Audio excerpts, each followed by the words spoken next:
Man, David, what is up, dude? It's great to talk to you. The studio looks fantastic, man. I just sit in mind to just maybe had somewhat of a close studio to what you guys have, but congrats on it. Thank you very much, man. I'm so happy to talk to you. So look, I'm going to be very honest with you. Some of these stories I'm going to bring up are not dated. I think you can talk about these stories all week long, but yesterday's show, we focused on A&M baseball because of a bad weekend against the University of Texas. So some of these things I want to bring up because I know you've got a fresh perspective. I want to bring up the Mel Kiper rant, and when you and I can just go back and forth a little bit on it. Let's play a little bit of that snippet of Mel Kiper on Saturday, I think it was, when Shedeur Sanders, I think, had just gotten drafted. Boomer Esiason was not happy when he was a second-round pick. Tom Brady was not happy. They dropped. How'd they turn out? And you know what? Nobody's arguing that can happen. Race, the NFL has been clueless for 50 years when it comes to evaluating quarterback. Clueless. No idea what they're doing in terms of evaluating quarterback. That's proof. There's proof of that. How many times? They say we know exactly what we're talking about with quarterback. They don't. Nobody's batted 1,000 there, though. So, Jake, I want you to kind of take off. I don't think he's wrong per se. I just think Shedeur Sanders is the weird one to bring up in this evaluation. But just take it from there. Well, look, I got a lot of respect for Mel Kiper Jr. I mean, he was one of the first guys to really get the draft coverage going. But two things can be true at once. I can respect you and think you're out of your mind saying that, when you look at Mel Kiper Jr.'s track record, the same guy that thought Jimmy Clausen was the second coming and said he'd retire if he wasn't an amazing quarterback, absolutely hyped up Jamarcus Russell more than anybody else. To say that the NFL's been clueless for 50 years, to me, for Mel Kiper Jr. to say that, that's like Sherman Klump making fun of somebody for being fat. Or like Richard Simmons saying somebody has too much energy. Now, we can agree that the NFL misses sometimes, but they are the best in the world at this, and everybody misses. Mel Kiper Jr. misses. Todd McShay misses. I miss. You miss. But to come out and go about it and crash out that way for Shedeur, let's be honest. Why was he upset? Because he said Shedeur was going to go early and he didn't go. I know a scorned person when I see him. So, look, was it great for clicks? Yeah, I guess. But if I want to watch clowns, I'll go to the circus. Well said, man. And you know what? Honestly, like, if you're going to use Shedeur as your example, because there's enough information out there to say that he made his interview process, that whole evaluation process, about the other stuff that a quarterback needs to do, he made it difficult for NFL GMs. Yeah, I mean, look, it's just like dating in the real world. Like, you can get away with having a bad personality or no personality if you're really good looking, but you can't just be okay looking and have an awful personality. Like, that's what, the NFL, I mean, how many times have we seen guys get drafted that are just because they're so talented and they think they can fix the off the field issues? If Shedeur was this elite, unbelievable, can't miss prospect, somebody would have drafted him earlier and said, you know what, our culture can fix it, or it's worth it. And I don't think Shadeur's a bad guy. I don't think he's a bad person. He hasn't been arrested or anything like that. But when you go about things the way that he went about them, you better be so good on the field that people can look past it. I don't think anybody realizes that better than A&M fans after what happened with Johnny Bands. I mean, look where he went based on pure talent alone, and we know he wasn't exactly, raising money for charity off the field every day. Talking to Jake Crain here on TexAgs Live. Jake, what about the whole prank call where I'm kind of, I don't want to say I'm back and forth on this. There's a part of me that gets it, 22-year-old kid having some fun, but we live in a society that's, I find it weird that he had access to the tablet and got all that information, but that's a separate story. I feel like we're kind of overreacting because that's what we do in today's society is overreact to things. Sure. But like, dude, I prank called Domino's Pizza 1,000 times, right? I've recorded prank calls on sports shows before. Not saying it's right, but like, I think we got to just relax a little.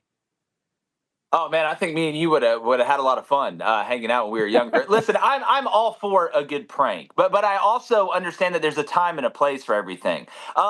You don't ding dong door ditch a family with 2 infants, right? Not that ding dong door ditching isn't fun under the right scenario. I love a good senior prank. We put a fish on top of the roof in the classroom, so it smelled like. I'm all for it, but to me, that moment, these guys have been working for it, regardless of their background, for their whole lives, and they're so on edge, especially being a coach's son. My father's been dead for 12 years. I'm still afraid to mess up because of what I think he would do to me. So the lack of fear from that 22-year-old whose father is a coach in the NFL, that surprised me. But again, I think there's a time and a place. I mean, I'm looking at Malachi Starks talking about being homeless twice, growing up, waiting for this moment, for this opportunity. And I just, again, I'm all for having fun. I don't think there should be repercussions for it. I don't think the son should be sent to Siberia or the gulags, or the father should be fined or suspended. But I think it's poor form in this timing and place. 100%. And if it was my kid, there'd be a lot of issues at home. I want to ask you about quarterbacks and what you think of them this upcoming season, because as I try to navigate what A&M is going to do, I look at the quarterbacks they're going to face, and there's a lot of first-time starters they're going to face. And I understand the hype behind some of them, but just want to get your thoughts on it. We'll start things off with LaNorris, who was dynamite against A&M at South Carolina this past year. What do you think about him? Oh, I think he's a stud. I think he's the rare combination. And in a different way, LaNorris and Marcel Reed, I think you can get similar things. They just go about it a different way. It's like having two great running backs. One's more of a speed guy, slasher guy. One's kind of a bigger, heavier runner, but they're both fast. But the difference in LaNorris to me and DJ Lagway and Marcel Reed and some of these other guys is they're not runners who just happen to be good enough at throwing. Like Nick Marshall at Auburn was a runner who just happened to be good enough at throwing to get away with it. When I watch LaNorris, and I don't mean to get ahead of you if you're going to ask me about these other guys, but they fall in the same bucket to me, so I don't want to repeat myself. They're natural passers of the ball. It's not just about having Joe Milton that can hit a golf cart at the Manning Passing Academy from 85 yards away. You got to be able to throw the lollipop screen. You got to be able to drop it in the bucket. You got to be able to layer it in between intermediate defenders and underneath the tertiary defenders over the top. Never thought I'd use that word once I got out of college. But I think that's what separates LaNorris is their chance to be elite is so much higher because they have natural ability. Yeah, he can run. Yeah, he can get downhill. All that stuff, great. Turn a bad play into a good play. Improvise. But you have to be able to run the offense on time, in rhythm, and be a natural passer, not a thrower. I think LaNorris has natural passing ability, and the game is going to do nothing but continue to slow down for them. So I think he has a chance to be really special. But at the end of the day, what makes football the greatest sport of all time, the greatest team sport, is it's not about one guy, it's about what's around him. And that's going to determine whether it's LaNorris, whether it's DJ, whether it's Marcel, whether it's Arch Manning, any of these other guys, how far those teams go. All right, so you mentioned some of those names. I want to ask you about them specifically because I think they fall in that same bucket as you mentioned. But I will ask you about Arch. I understand the hype. I mean, I understand the size, the ability, but he is going to be a first-time real starter. Well, when you look at Arch, what do you think?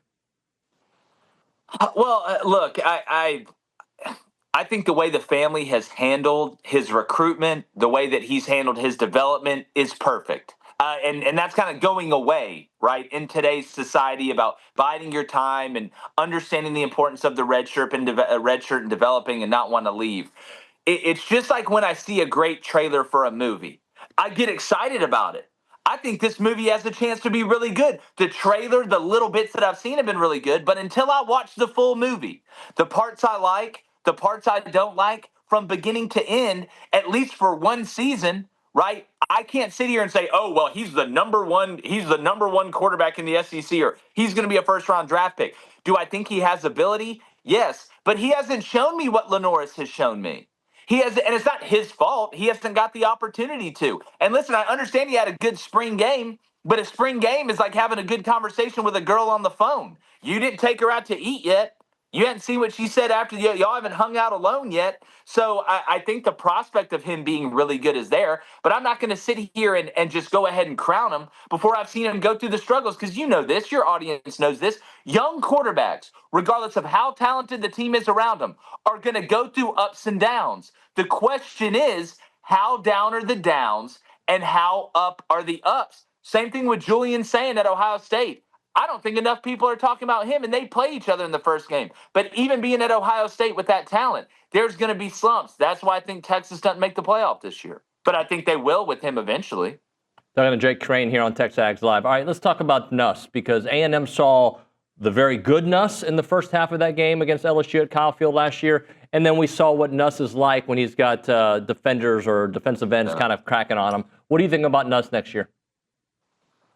Well, I'm just more worried if LSU's going to tackle anybody, because outside of that, it's not going to matter. I watched Jaden Daniels look like, St. Peter reincarnate running around the field, and they still only won 9 games. The thing with Nuss is I think he's one of those guys that we know he's talented. And look, Nuss isn't a big guy. I interviewed him at Media Days. You've seen him. Like, Nussmeier isn't this towering figure or a huge, strong guy. He really has to operate off high IQ. But I think he gets too cute sometimes and tries to do too much. And you see this with coaches' sons sometimes. They try and turn things that are there that really aren't there, or they over-anticipate. Nuss had 2 problems, actually. There was a whole lot of good. I mean, and he is I think he has a chance to be a quality player in the NFL if he can stay healthy. But he's got to figure out, I'm either going to try and improvise and keep putting the ball in harm's way down the field or on the backside, or when pressure comes, over anticipate, or I'm just going to throw the ball away, or I'll throw the check down and live in 2nd and 6. If he does that, I think he has a chance to be way more efficient this year, because as many good things as Nuss did, he put them in a lot of bad situations, especially when teams either showed pressure pre-snap or sent pressure post-snap. That's his growth, but hey, man, he's a returning dynamite player in the league, and there's not a lot of guys at quarterback returning back to the SEC like Nuss. Let me ask you about Marcel. I know you spoke about him in that bucket, but just when you talk about the highs and the lows, I don't think Marcel had very bad lows. I think he was kind of in the middle for the most part, but his highs were so high. Yeah, look, and again, I would say this if I was going on a Texas show. I mean, if we're going to sit here and I'm going to play the game as a former defensive coach of who scares me the most, Marcel is right up there, because exactly the same reason I said LaNorris scares me. Because there's nothing more debilitating to a defensive coordinator, defensive player, to stun him on 1st down, it's 2nd and 9. Lock him up on 2nd and 9, it's 3rd and 7. Lock him up on 3rd and 7. Marcel Reed makes the guy miss. I may have called a great blitz. We may have got pressure off the edge, makes the guy miss and runs for 8 and extends the drive.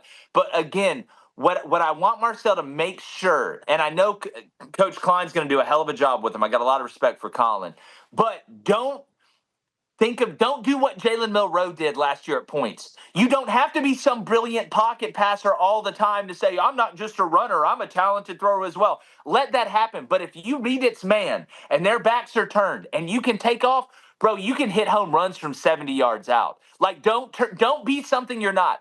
Be that versatile threat that's there.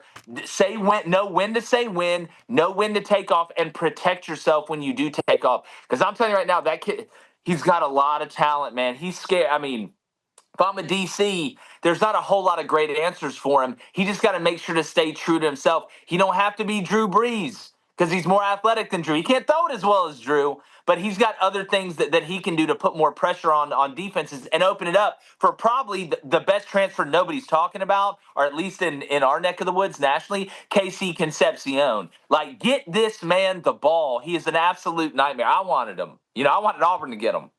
Hey, Jake, we got about 45 seconds. I do want to respond to a tweet you had that, 100 dudes would stomp a gorilla. Yeah. I think 16 of those guys die in that battle. But yes, eventually the 100 men win. Yeah. No, look, we're going to take casualties. It's all about how we react when the first 5 get their arms ripped off. But it's like my brother said, 100 guys can take down a gorilla. You're just not going to like the way we have to do it. Good stuff, Jake. Thanks very much, man.